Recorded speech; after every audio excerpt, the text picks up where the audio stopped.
Welcome everyone for the second webinar in the series. In the first webinar, we covered some building blocks for cloud native technologies and looked at various stuff like container image creation, orchestrations, and so on.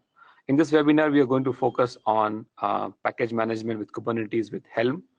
We'll look at Jenkins X and how we can build a CI/CD pipeline with Jenkins X. So let's quickly review the first webinar in which we talked about Intro to Cloud Native, what is CNCF Foundation and what role it plays for different projects it hosts. And we talked about Cloud Native in practice, in which we talked about infrastructure piece, packaging, orchestration, and automation.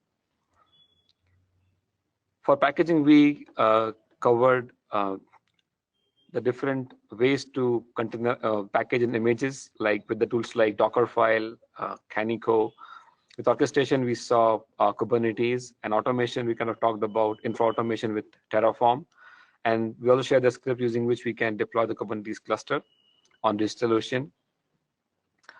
So while deploying an application on Kubernetes, you might know that we require few manifest for deployments, services, config maps, secrets, and volumes, using which we can create those objects.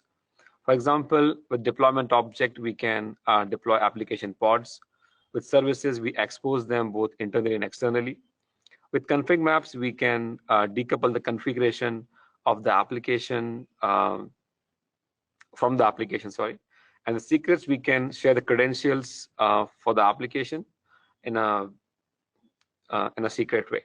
And then we have volumes using which we could attach external storage to our applications, so that if our application dies for some reason, our data resides outside of the application and we could reuse it again if we bring up application up again. So I think if you kind of learn about those tools or build a manifest, you will realize that, okay, these are not the packages which we are very comfortable with in our general uses for Linux. For example, we could just say apt install vim and it just installs the package for us, and all the dependencies and everything is managed by the package manager like apt-dem, dnf, which kind of takes care of everything behind the scene, and all the complexity is hidden from us. So similar thing, we would need something for Kubernetes, right? Because writing those YAML files and mangling with them is very complex and tedious job. Installing a package via those YAML files, if you have done it, you know that you have to build that YAML file from the scratch. Then how would you make an upgrade and rollback of those things, which kind of makes it difficult. And for sharing and reusing purpose, right? For example, if you have built a YAML file once, you have shared to your team, and then somebody modified something, the way we are used to, right?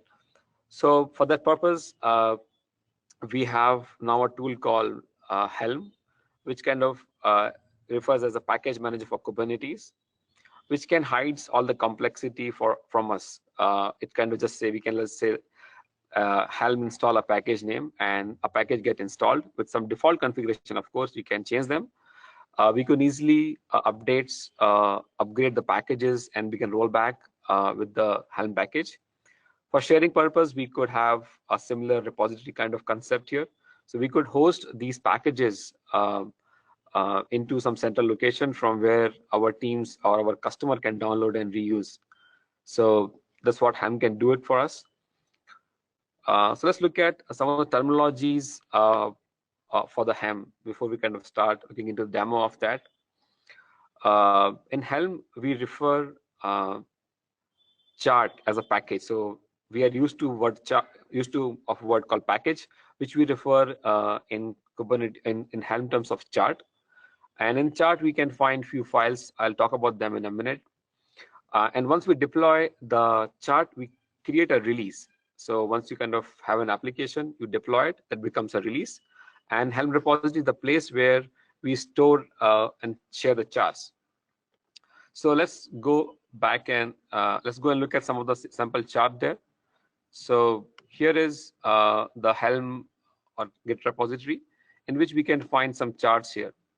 So what you see on the screen are different packages which are already being packaged using Helm, and we can see the list of them right now. For example, let's see if I kind of go to the Jenkins package here, and if I click on that, you would see there are few files in the folder, a folder here, and in this folder you see a file called chart.yaml, which contains the metadata about the package or the application, like what is the description of the package, what's the website, and who is the maintainer of the package. With the values.yaml file, we decouple all of our hard-coded value from those deployment services YAML files and put them in the values.yaml. For example, we are referring here, in this file, what you see, master is kind of as a parent. This name can be anything according to your choice. It can be master, as you can see, it can be ABC, XYZ, whatever you would say. And then we can kind of, for example, if I want to refer an image, I would say master.image. If I want to refer an image tag, I would say master.image tag. So that way I could refer the values from this particular file. And if I go back to the template on the same folder and go to template folder, this file actually contains all of your manifest files which we have been using earlier. So if you kind of look at the master deployment file here, and if you look at, for example, if you look at the image section here, or the whatever image is here, in the image we can see, we can refer the image name like values.master.image. So this values.master.image is coming from that values.yaml which we see in the last step, and we can refer the tag with values.master.image tag. So that way we are going to kind of substitute these variables as we deploy these charts. So these are those files which I was mentioning here. Now the architecture of Helm looks like, as you see on the screen there. So we have something called as Helm client, and this client can be installed on the workstation, on the master itself. So as long as you can access your Kubernetes cluster from anywhere, you could deploy a Helm client there, and this Helm client communicates to its counterpart at the server side called Tiller. So when we deploy a Helm client, we would also deploy a server component called Tiller, which would basically responsible for deploying all of these manifest, which I have showed you in that template folder. So what's going to happen is you're on the Helm client. With the Helm client, we run the command called Helm install. That request would go to Tiller, and then Tiller would deploy the application on behalf of us. So Tiller becomes the component which would actually deploy the application. So this is the Helm version 2. There is a new version of Helm coming in which we are getting rid of Tiller, and just the Helm client can kind of go and deploy the applications. So let's go and look at Helm demo here. So let me just go back to my terminal. So here is one of my machine here. So I have configured the Kubernetes setup as we did last time.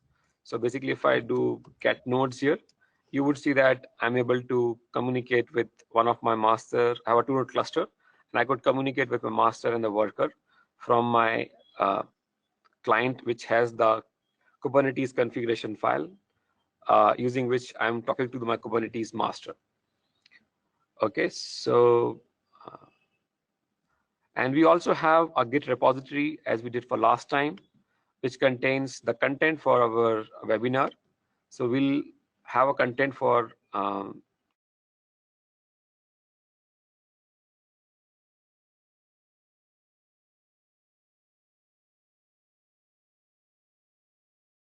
steps given on the screen. I have already installed Helm client. Okay, so hopefully there was some disturbance in between, but I think I'm back now. So let's see. So I was mentioning that, sorry. Okay, so I was mentioning that I have a Kubernetes cluster which I've already configured, and I could kind of go and connect to my Kubernetes cluster and perform some operations there.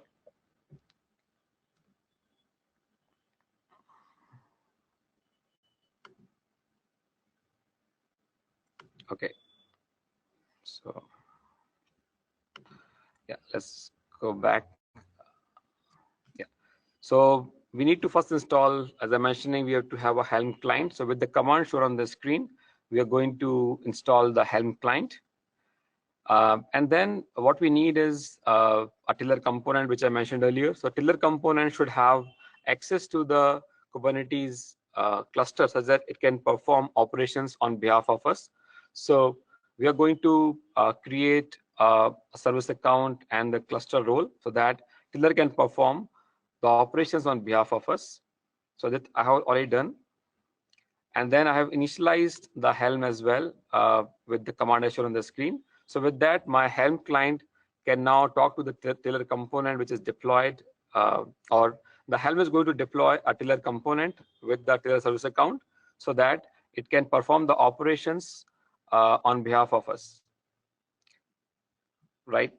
Okay, so, and we could verify it with the command I showed on the screen. We could look into our kube system namespace and see if the tiller pod is running or not, and which is fine. So we are able to communicate to our tiller, and now we could deploy the applications via tiller. So for example, if I say Helm search MongoDB,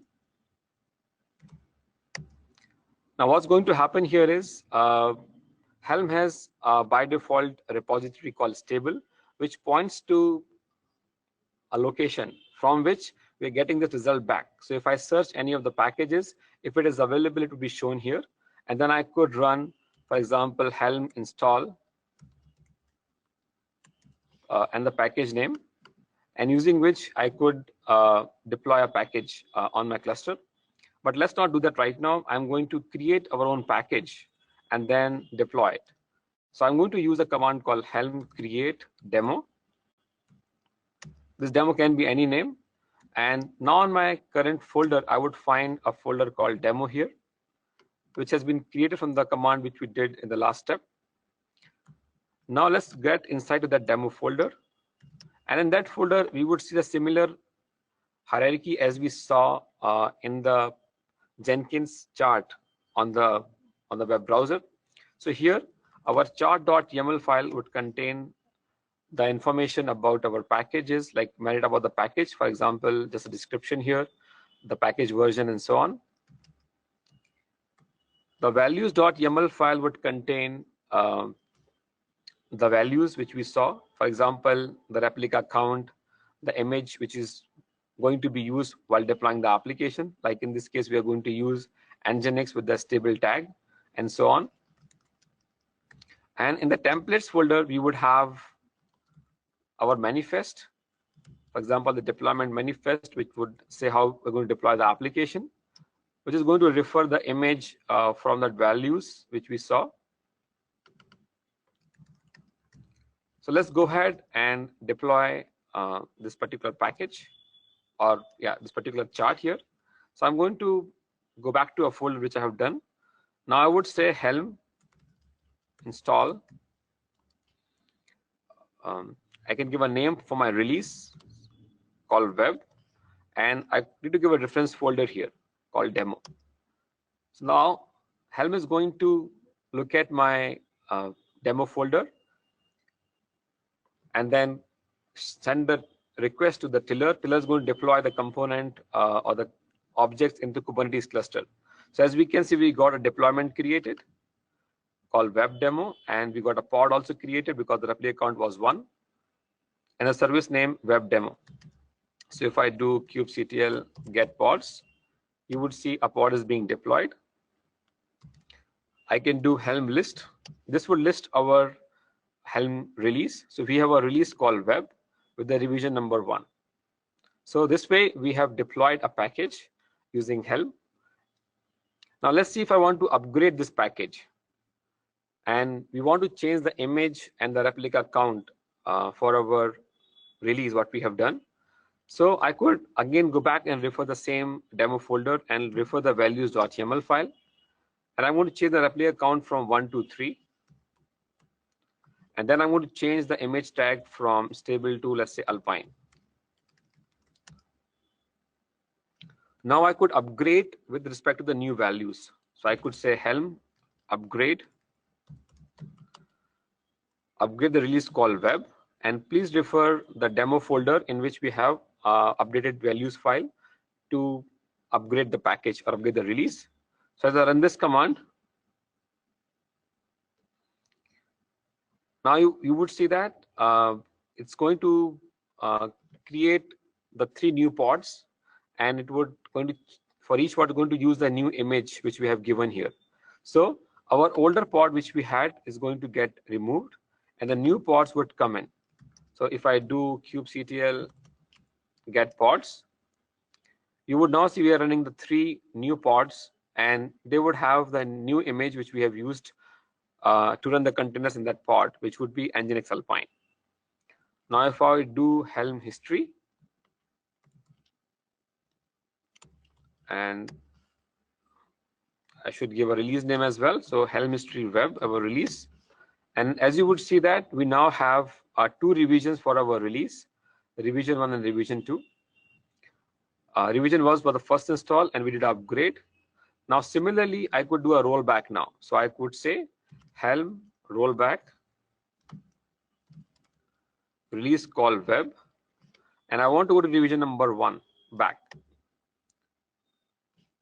So it's going to do a rollback, and we would now have the 3rd revision, which would roll back to 1. And now if I look at the pods here, you would see that my 2 pods are getting terminated, and only 1 pod which would be as a part of the release 1 with single pod with the Nginx stable image would be running in some time.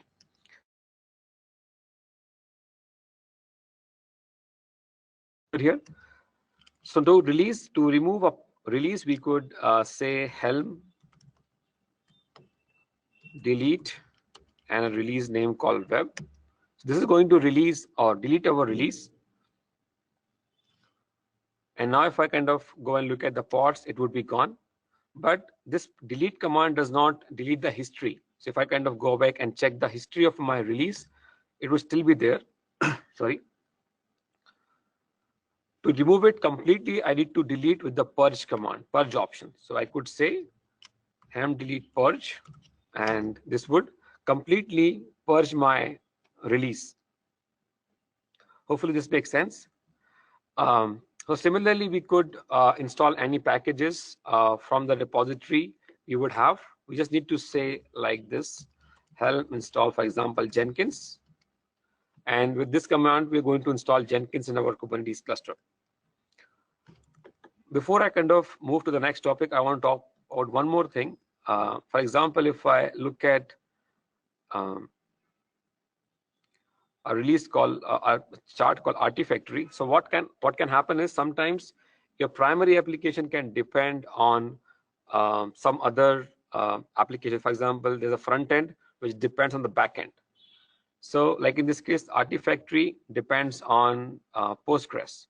So here you would find extra file called requirements.yaml, and we could say, okay, while deploying the Artifactory, make sure you deploy Postgres from this repository, right? This way I could have a dependent package with the application and deploy it.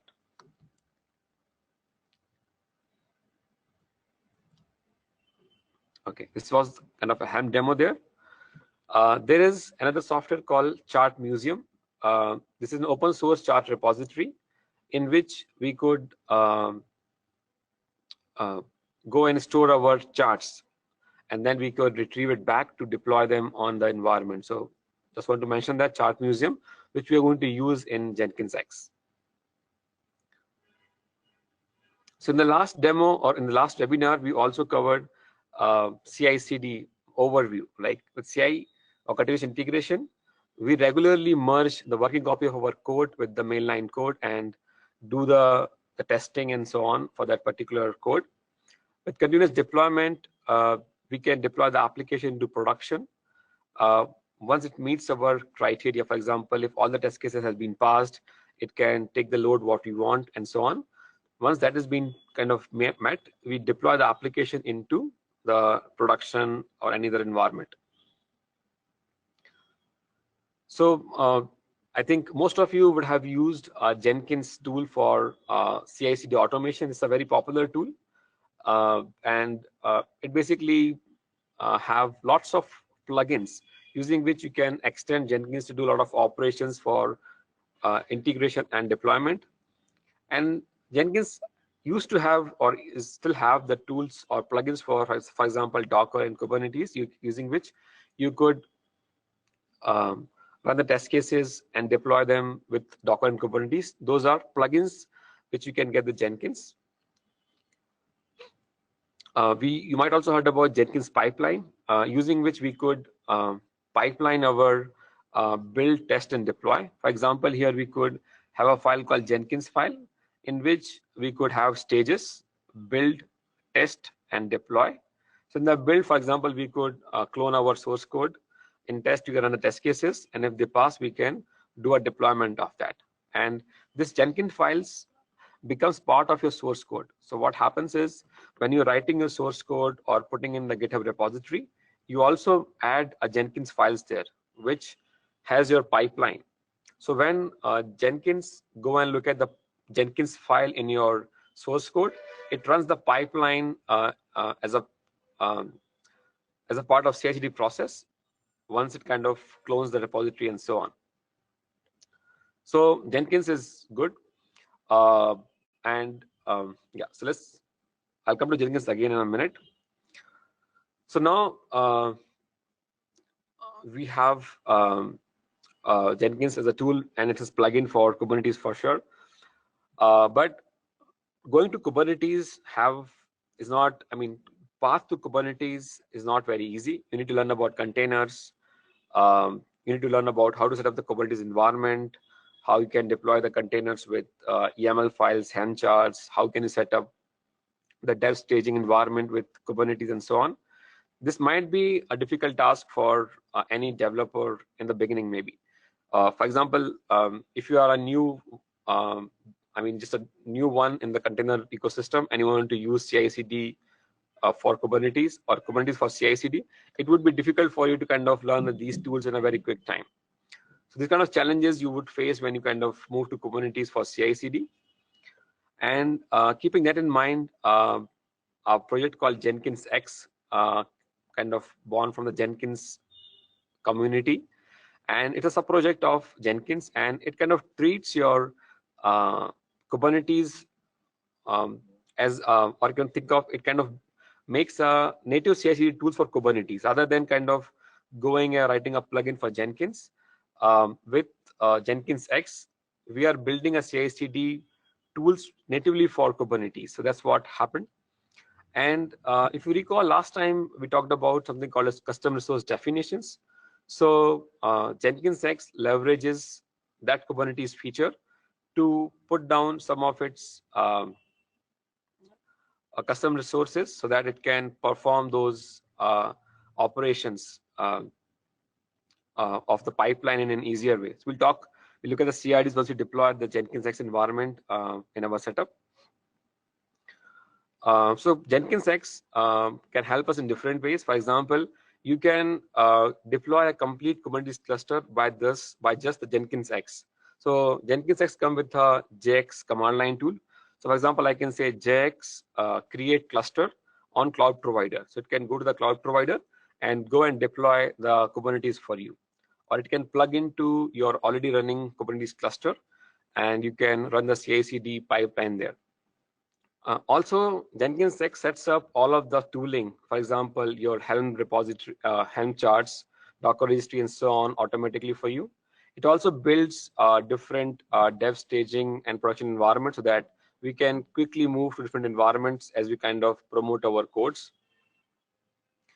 It uses something called as GitOps. So what I mean by that is, with Jenkins, we treat our environment with Git as a primary source of truth for the deployment. Or so I would have my staging and the production environment defined in Git itself. So when I change the environment or when I make a commit to my staging environment on GitHub, it goes and come back to my Kubernetes cluster and deploy the applications accordingly. So all of these things can be done with just one tool called JenkinsX, so which we are going to look at next.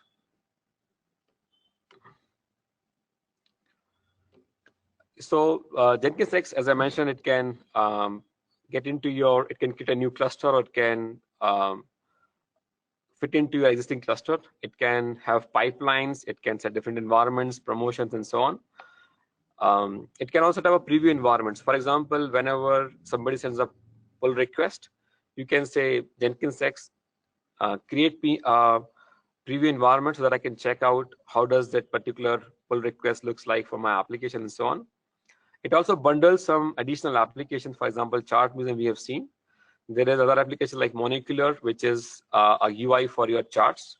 Prometheus for the monitoring purpose for the Jenkins. So there are a number of applications which get bundles along JenkinsX, which are very useful for doing all of our workflow.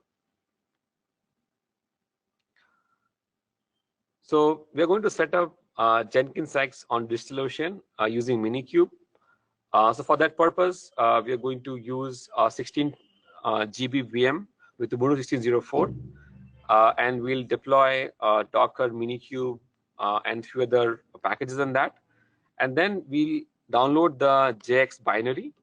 And the JX binary, we are going to run a command as shown on the screen. We'll say JX create cluster, Minikube, and then with the CPU, 5 CPUs with the default Jenkins password as admins, and driver none, because we are going to run the Minikube directly on a VM and with 13 GB of RAM. So this is the setup we are going to use for our Jenkins thing. So let's go ahead and deploy it on one of the VM what we have here. So here is, so let me just log into my VM again.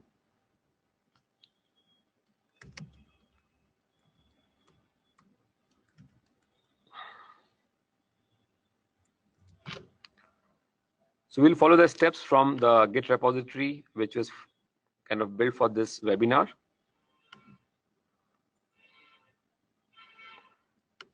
So JenkinsX, as a prerequisite, we need to get an API token for our Git repository, which I'll talk more on that. So I have already performed these few steps in which I have created a VM. I've installed Docker on that. I got the Minikube and get the kubectl so that I can access the Kubernetes cluster with Minikube. I've also got my Jenkins or JX binary and installed Socket, this program, and made my Docker to listen on NSecure registry. And with that, all of this is being done beforehand. Now we have this setup here. So I'm going to kind of run this command here, which I also shown on the screen on the presentation earlier. So let's go ahead and run this command on our VM directly. So as you can see, it says that, okay, Helm is not there right now. So it's asking us to install Helm. So let's go ahead and install Helm. And now let's just go back to the slide for a minute and I'll come back here again. So once we run this command, what's going to happen is it is going to set up a single node Kubernetes cluster. It would install the Helm, which is doing right now. So we need to wait for a few minutes here or a few seconds until it kind of downloads the Helm.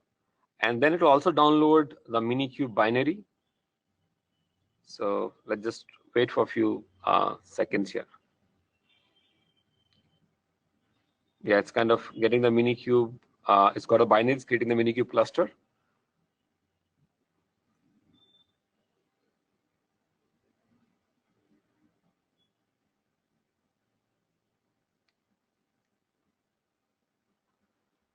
It is then going to ask us to provide the GitHub credentials so that Jenkins can create JenkinsX can create few repositories on my GitHub account. As I mentioned, it uses GitOps for my deployment for staging production environment. So my staging and production environment configuration would be mentioned in the GitHub. Also, my application which I'm going to use would be stored on GitHub. Yeah, so it's asking us for the name for use for the GitHub. So I'm going to use my name here. I'm going to give my email ID.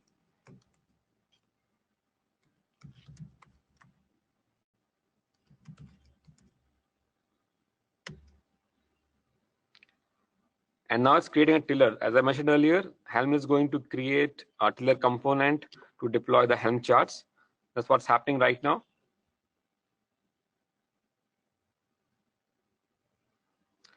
Again, need to give my username here. And here I have to provide my API token. So if I click on this link, it would ask me to create a token, which I already have. So I'm just going to copy that token, which I already have from that URL.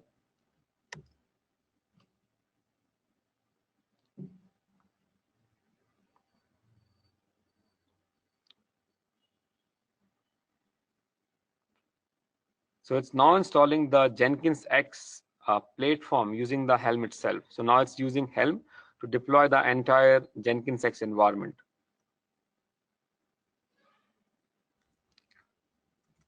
Let's go back to the slide. And once the Jenkins X would be deployed, we would have a few namespaces which we'll see. Let's just wait.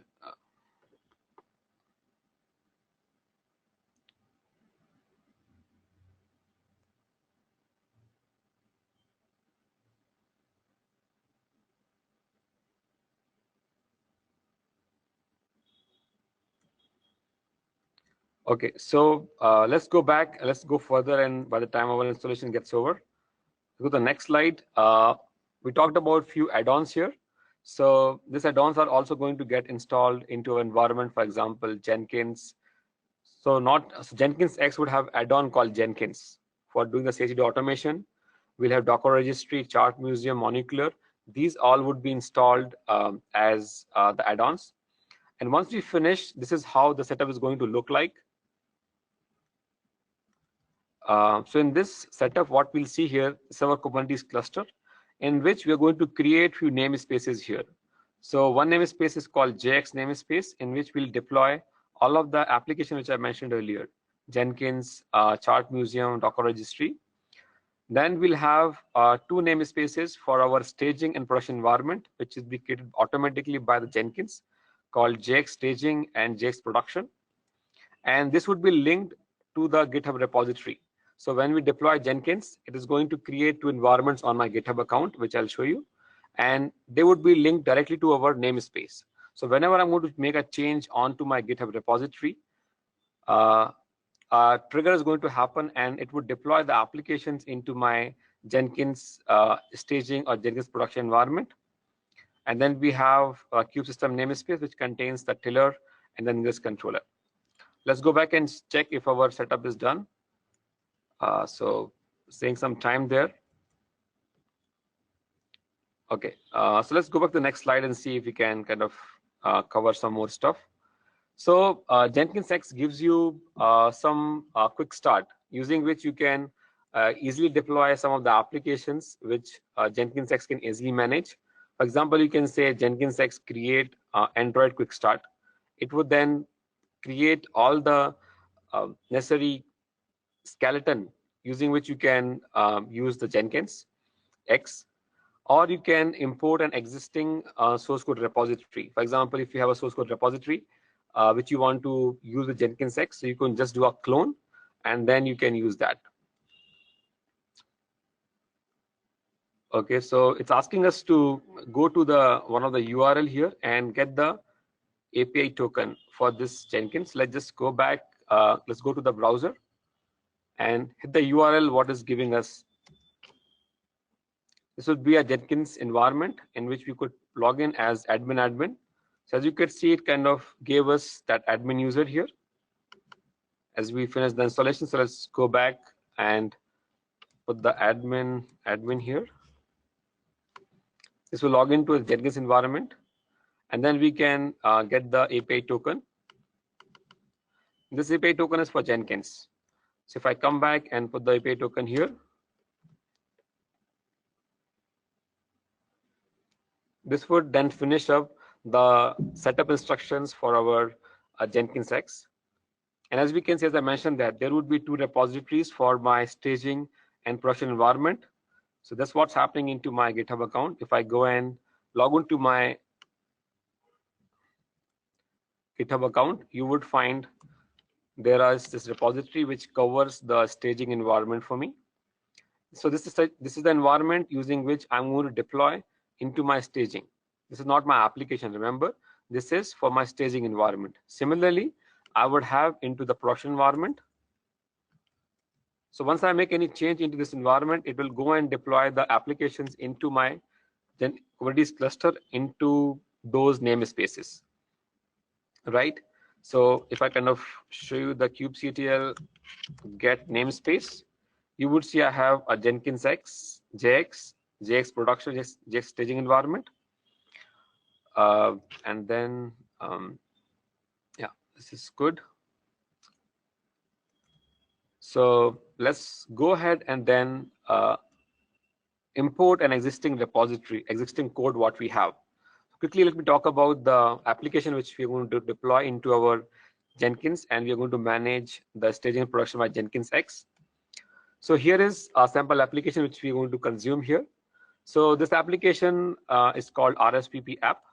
It contains a front end written in Python language, and it connects to the backend database with MongoDB. So we have environment variable in our Python code using which we go and talk to the MongoDB. So let me go over and open the Git repository for that.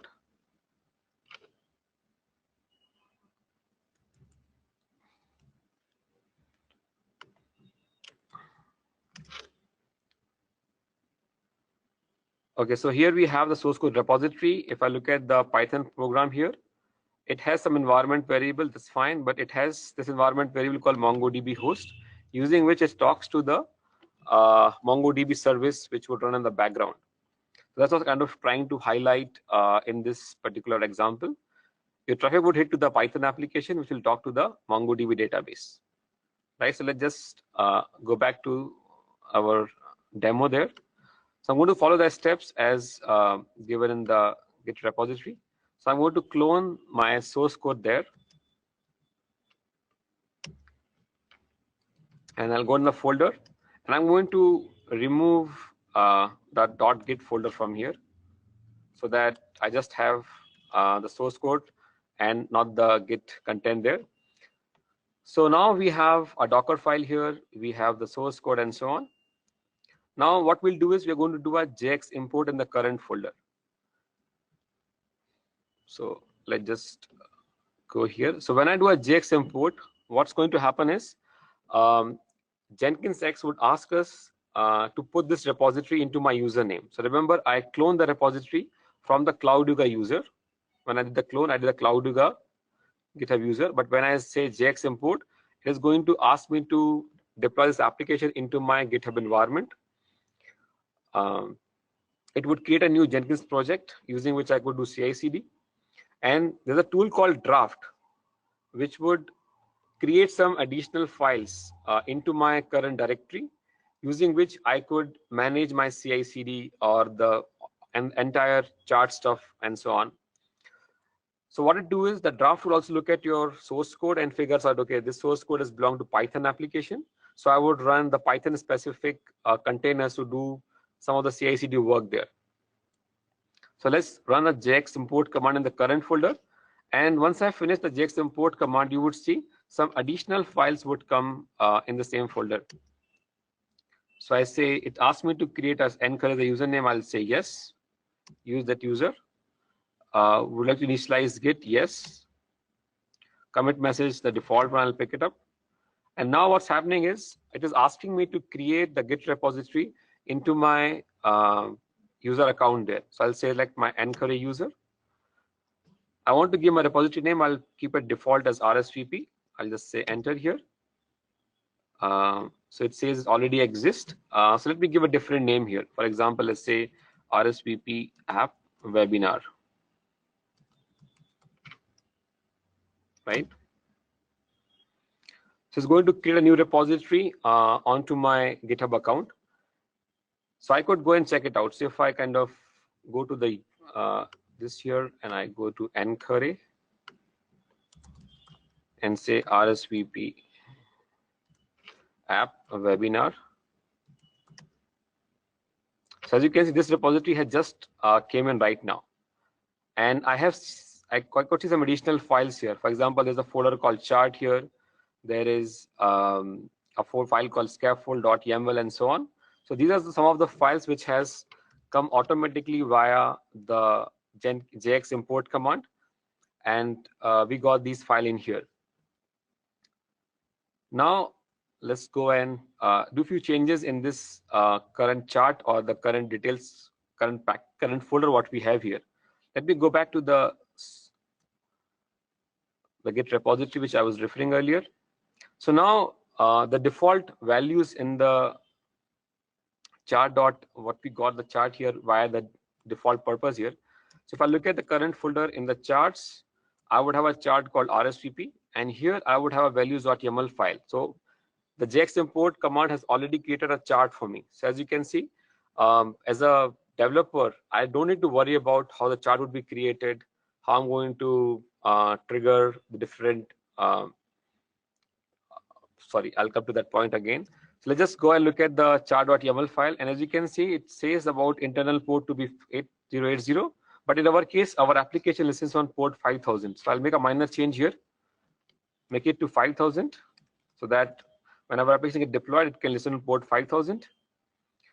So I could make a change here, or I could just have applied this particular command here, or this particular thing. This will be okay. The second thing is, as I mentioned, that our front end kind of depends on the MongoDB database. So for the preview environment, I can mention the dependency, the requirements.yaml file, in which I could mention the dependency of MongoDB. So when I have a preview environment, I could do that. So I could open up the chart preview,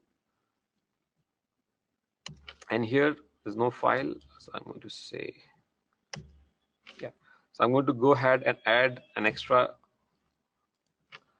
thing here to deploy my MongoDB along with my application if it deploys the preview environment. I'll talk about the preview environment in a minute. But let's make a change here saying that if I deploy the preview environment, I would like to deploy my MongoDB as well. The next step is I'm going to create a requirements.yaml file into the RSVP. So let's just run this command. So I'm going to say, yeah. So this only says that I'm going to deploy MongoDB with stateful set along with my application. And then once we have deployed these things, as I mentioned that we have to mention an environment variable. So what we're doing in our deployment for the front-end application RSVP app, we are mentioning environment variable called MongoDB host, which says that it will connect to the MongoDB replica set behind the scene. So let me just run this command, and this is going to go and deploy or not deploy. It's going to make the update the RSVP deployment.yaml file so that my deployment can refer to the backend of MongoDB. So let's run this one. Now, once this is being done, what we could also do is in our application, we want to run some test cases. So whenever a code happens, a commit happens, I want to run my test cases also. So if I open a Jenkins file for my application, so this is the application or the Jenkins files for my applications. Remember, this Jenkins files is going with my RSVP code. So whenever I commit an RSVP or the code in this particular folder, this pipeline is going to get triggered. And in this, I'm going to mention the test cases which I want to run as a part of process. So I could just copy these commands here, and there's a default test here. I'm going to remove that line, and I'm going to add for my test here. So I'm going to modify this file here. This is for when I have a PR request, and this is the one stage. And if I have a stage only for the master commit, I'm going to make the change there as well.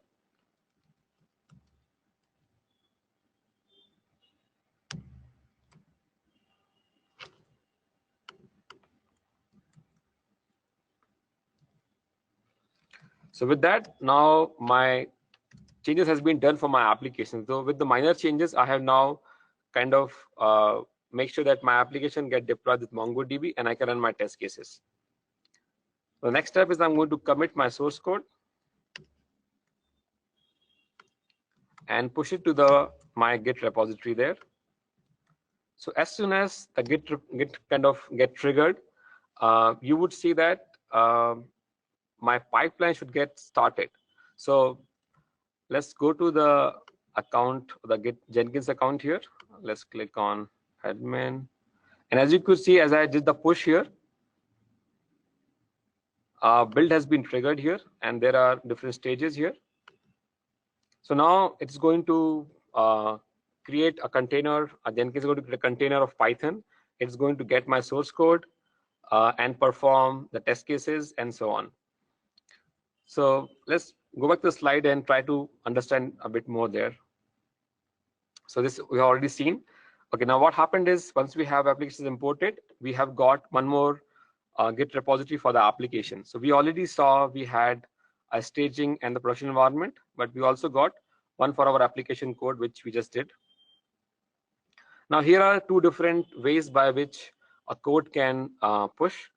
So a code can come to our master by the pull request. So when the pull requests are in test cases, I then build my images and create a preview environment if I have come by the PR way. But if I directly committed on our master like we did right now, we're going to create a new tag. We would run the test cases, and then we would build new images. So what's going to happen is in our source code repository, right, we have a Docker file. So we are going to build a new image according to this Docker file. And then JX has a Docker registry, which we saw in the last step, that JX has a Docker registry. So what's going to happen? Our build step is going to create images, and those images would get pushed into that Docker registry. And yeah, that's one. Let's go back and now look at, for example, JX get env. It gives the environment what we have right now. So currently we have three environments: dev, staging, and production. And if you look at the promote strategy for the staging is auto. So what's going to happen is if all of our test cases pass in our Jenkins pipeline for the application, it is going to send the pull request for our staging environment. So let's just try to see how is our test case going there. So let's go back here.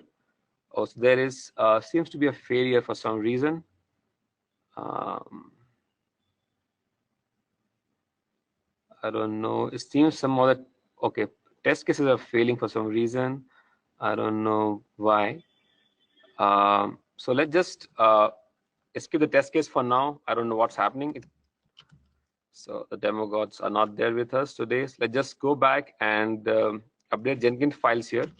And I'm going to remove the test case run for now. You're not running this particular thing, so I'm going to remove the Jenkins text here.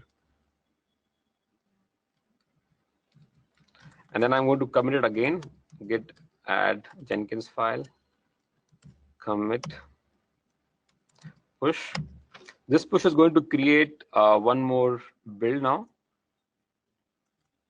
And hopefully this would come in our favor. Let's go there, and you would see now a third build has been started.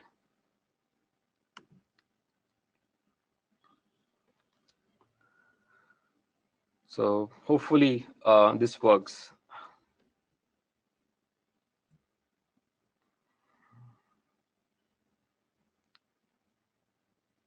Yeah, so let's look at this particular flow now. So what's going to happen is as I did a commit, so once my test cases are being passed, I did build and push the image. Then there's going to be happening a promotion of my environment. So what we saw the JX environment there, right? JX get env. We have two environment here, staging and production. For staging, the promotion is auto. So if our test cases pass completely, our pull request is being sent from JX to my staging GitHub staging Git repository, and from there, once I've merged my pull request, it would go and come and deploy my application into my JX namespace. So if I look at my current kubectl get namespace, sorry, in my namespace of JX staging, I would not have any pods for now because it's kind of failed there. So if I just say get pods -n JX staging, okay, so it's running. So something has been started. So let's just go and check it out. Let's just see. Yes, as you can see, this pull request has been created. And if I go and look at this pull request is for my changing the environment there. So if I look at this change here, so this is updating the files for my environment. It's kind of putting down the new packages in my chart museum, which is the repository for consuming my charts. So my chart, which with respect to my application, is going to get in chart museum with the version 3. And this pull request would get auto merged because the environment merge is being set as auto. So we can either wait for that to happen, or we could just go ahead and merge on our own. So once I do a merge here, and if I go back and check my logs at the Jenkins, not here, sorry, to go back here, do a refresh here. And now what's happening, it's going to create my staging environment. And staging environment is going to deploy some pods into my Jenkins JX staging environment. Let me just go and look at the pods there. So I think that pod, the earlier pod came from a different release, and it was fine because it was auto release, but it was not running completely as we expected. So we need to wait for a few minutes before it's going to create new charts. Those charts would then can push to the chart museum, and then from the chart museum, it's going to come to the JX environment where we would deploy the application. So what we'll see after some time is we would see our RSVP front end along with a MongoDB deployment happening here. We could also check JX get activity command, which can tell us what's happening behind the scenes. If I say JX get activity, you would see it is that pull request got merged and our status for the staging environment is running. So we have to wait for a few seconds or maybe some minutes also before I could kind of have more pods. So as you can see now, my pods are coming from my database as well. And my older RSVP pod has been deployed and new pod would come up here. So I'm deploying my front end along with my database in my staging environment. So let's just wait for a few minutes here, a few seconds here maybe, and until my backend and the front end pod comes up. So I have only one front end, but I'm running my database as replicas as stateful set. So I would have 3 copies for my MongoDB running in my staging environment. So one is running. We'll just wait for a few more, some more time. And if I check my JX get env, you would see that, okay, it is there. And if I say JX get app, so my app is running here into the staging environment. So let's just go and look at this URL. This would have a URL for our staging environment. So let's just go and open it. Yeah, so as you can see, this is our staging environment, and we could put some name here. So this is an application in which if I put some data here, that data would go back to the MongoDB and show it in the same table here. So I could give here some ID and the email address as submit, and this submit is happening into my environment of staging. Now once that happens, let's just go back to the slides again. So here is what's happening. The request has gone from the staging environment to my JX environment. So it's something like this happening now. Because my approval here is auto, my application get deployed into my JX staging namespace. Now we have to promote the staging. If it looks fine, we could promote it to the production environment. So our production is currently manual. So if I kind of go back and check, you can look at here, our production environment says it's a manual step. So with the manual step only, I could deploy into my production environment. And currently nothing is running in my production environment. So I see a URL only for my staging environment. Once I run for my production, I would see a URL there for my production environment as well. So for that purpose, what we're going to do now is we are going to do a JX promote, in which we would make our application go from staging to production. So let me quickly get the command for that. It's here. So again, my release is 3, so I could just say JX promote. Let me just copy it here. So I would say JX promote my RSVP application, which is of staging 0.0.3, and make it to production. So once I run this command, it would ask me for my GitHub URL, my password for my GitHub. Sorry, I gave the wrong name there, wrong password there. Let me give a name and let me give the right password. Now what's going to happen is going to go to my GitHub account for the staging environment and do a pull request there. So if I look at here, this is what GitOps is. You need to go and manually go and say, okay, go ahead and make sure that you are fine with these changes, what we're going to make to your production environment. So if I look at the changes here, and then I'll do a merge request. Now this merge is going to trigger a deployment back to our, like here. So what's going to happen is this environment of production is going to go and deploy into my namespace of production. So let's just go back and check that out. So it's happening right now. So what's happening now is going to create a new charts and then use those things to deploy the application. We'll need to wait for some time until it goes ahead and deploy these application into our environment. So what we are doing right now is we are going and promoting our existing staging to the production environment. While that is happening, I could go back and change my source code of the application to deploy a different version or different code into my environment. So let me just go back and look at that code here. I'll go to this here.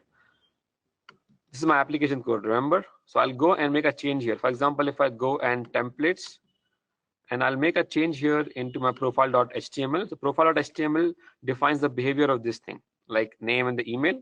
So I'm going to make a change here, and I'm going to make some change here in this file. So here, if I go and say in terms of placeholder which says enter name, which say enter name here, I'm going to say, for example, enter your name, something like this. Enter your email.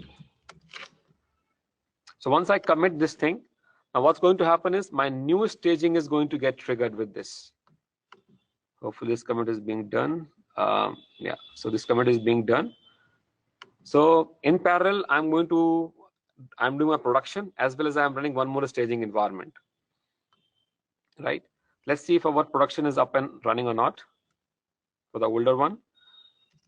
It's still happening. So yeah, let's just go back if we have another slide. So when you verify it, it's going to get deployed. Yeah, so the last slide what I have, you just wait for a few seconds until our production environment comes up. So we can go and check out maybe our pipeline there for the Jenkins. Yeah, so if I look at here, what happened now is I would have been running one more environment for my Jenkins staging here. So I would get, so I'm deploying my staging for version 4 while my production is going for version 0.0.3, while my staging is going for 0.0.4. So let's see if the staging environment is there. It's still the older one, but let's see our production. Because it's a stateful set, so it takes some time to kind of get up and running. So we can actually do a control C here and see if we can running kubectl get pods into JX production. Yes, it's running. So we could say JX get app, and we now have production environment which is running for 0.0.3. Let's go and open that URL, and you would see now we would have deployed the production environment here, and it has a different database, right? It's not showing the same database as for staging environment. So we have a different database for our production, and that's why we see here.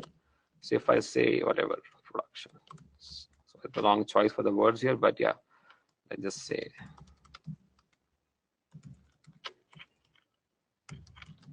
right. That's fine. So I have deployed in the production environment as well. Now let's see if my staging has moved from 3 to 4. No, but not yet. So hopefully, let's take questions now because my slides are over. And meanwhile, I would see that staging would move to 0.0.4. And next time when I do a upgrade or promote, I would move to the production environment with 0.0.4.